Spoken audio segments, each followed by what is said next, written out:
ఇట్లా ఇండస్ట్రీ బతకాలని ఆలోచించాలండి. కానీ అదొకటే కాకుండా సార్ ఆ రోజుల్లో మానవ సంబంధాలు బలంగా ఉండేవి. వ్యక్తుల్ని నిజమండి. పోగొట్టుకోదని. నిజం. ఇవాళేంటి సార్ రోజుకి 5,00,000, 10,00,000 ఇట్లా ఉన్నాయి కదా! పేమెంట్స్ అన్నీ అవును. ఇట్లున్నాయి. కానీ ఆహ్, గంటల ప్రకారం ఉన్నాయి ఇప్పుడు. గంటల ప్రకారం కదా సార్ ఇప్పుడు? గంటలు. హ్మ్. నాకు అప్పట్లోనే నేను విన్నానండి. 'ఎన్టీ రామారావు' గారు గాని, 'కృష్ణ' గారు గాని డబ్బులు ఇయ్యకపోతే ప్రొడ్యూసర్‌ని అడిగేవాళ్ళు గారట. హ్మ్. 'కృష్ణ' గారికి ఒకసారి బ్యాడ్ పీరియడ్ వచ్చిందట. రోజు ఎన్నో సినిమాలు చేస్తూ, సంవత్సరానికి 12, 15 సినిమాలు హీరోగా చేస్తూ, అందరు హీరోలు 1, 2 సినిమాలే చేసేది. ఈయన 12 సినిమాలు, 15 సినిమాలు చేసేవాడు 'కృష్ణ' గారు. హ్మ్. అలాంటోడు అంటే డబ్బులు అడగడట. ఇస్తేనే తీసుకుంటాడట. అలాంటాయనకు సినిమాలు లేకుండా అయినాయి. హ్మ్. అలాంటాయన ఆగిపోయిన సినిమాల ప్రొడ్యూసర్‌ల కాడికి పోయి, ఎందుకు ఆగిపోయిందని తెలుసుకొని, ఎంతైతే స్టార్ట్ అయ్యిద్దని తెలుసుకొని డబ్బులిచ్చి, నేనిస్తాను నేను తీస్తా మిగతా సినిమా అని తీసిపెట్టేవాడంట. హ్మ్. ఇయన్నీ విన్నాం. అంత అందుకని చేసి మాకిచ్చే గింతంతా ఇయ్యకపోతే దానికి ఏదో రాద్ధాంతం చేసి, నో అని వదిలేసారు. అసలు మీ ప్రయాణంలో మీరు కలిసిన దిగ్గజాలు, ఆ వ్యక్తులు ఇప్పుడు మిస్ అవుతారు కదా సార్ మీరు చాలా. అంటే ఇప్పుడు ఒక్కసారి కళ్ళ ముందు కాలం మారిపోయింది. కనపడట్లే అలాంటోళ్ళు. అదే కాలం మారింది తెలుస్తోంది. అంటే కలికాలం అంటారు గదా! అయ్యయ్యయ్యో! కొట్టొచ్చినట్టు కనపడుతుంది.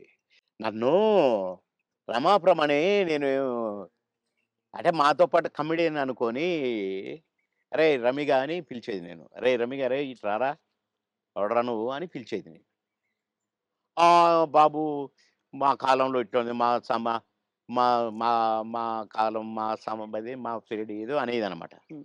ఏంటి ఊరికే మా కాలం అంటావు. నీకు ఆ కాలం కంటే ఎక్కువ డబ్బులిస్తున్నారు గదా! ఇంకొకసారి అనొద్దు మా కాలం అని నేను కోప్పడ్డాను. హ్మ్. కోప్పడి ఒకరోజు మాట్లాడలా. కానీ ఆ తర్వాత నేను సినిమా యాక్టర్‌గా ఇటు మంత్రి అయిపోయి మంత్రి ఆహ్, ఎలక్షన్ చంద్రబాబు నాయుడు గారికి యాక్సిడెంట్ ఓడిపోయినాం గదా! గవర్నమెంట్ అవును. ఓడిపోయింది. అవును. అప్పుడు ఒక సినిమా ఒప్పుకొని షూటింగ్‌కి పోతే నాకర్థమైందండి. రమాప్రభ కరెక్ట్. మీ కాలం కరెక్ట్. మా కాలం కరెక్ట్. ఈ కాలం ఏంటి ఇట్లుంది. హ్మ్. నాకు తేడా కనిపించేసిందండి. హ్మ్.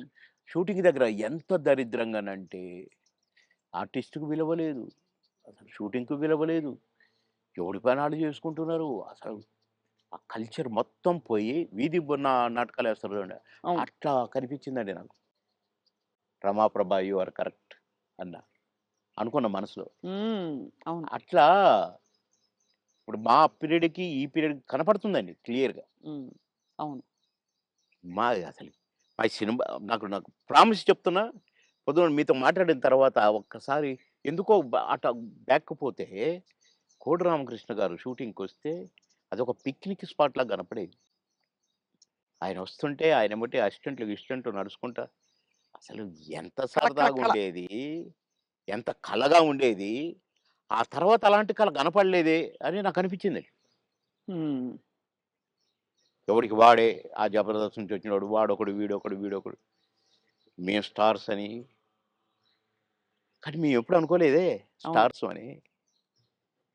ఏదో భగవంతుడు అవకాశం ఇచ్చాడు. ఆర్టిస్టులం అనుకునేదే తప్ప. వామ్మో! ఇప్పుడు ఓళ్ళను ఒక్కొక్కళ్ళు మెయింటెనెన్సు అది కథ, వ్యవహారం. ఇప్పుడేముంది సార్ ఒక టీవీ షోలో కనిపిస్తేనే పెద్ద స్టార్‌లా ఫీల్ ఆ! అయిపోతున్నారు.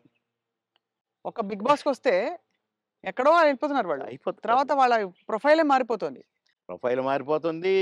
సరే నవ్వుల పాలవుతున్నారు. అవును. అసలు చూసారా ఆహ్, సార్ నువ్వు 'బిగ్ బాస్' ఎప్పుడైనా? అస్సలు చూడనండి. నేను అగైనిస్ట్ దానికి. హ్మ్. ఎందుకంటే కల్చర్‌కి అగైనిస్ట్ అని ఫీల్ అవుతా నేను. అవును. కరెక్ట్. సంస్కృతికి అగైనిస్ట్ అని ఫీల్ అవుతా నేను. హ్మ్. ఏంటది దాంట్లో కాపురాలు చేస్తున్నట్టుగా చూపించేటోళ్ళు. ఆడ నైట్‌లు పడుకుంటామట. పొద్దున్నే లేస్తారట. నాకెందుకో నచ్చలేదు. హ్మ్. అసహజంగా అనిపిస్తుంది. అసహ్యంగా. అవును.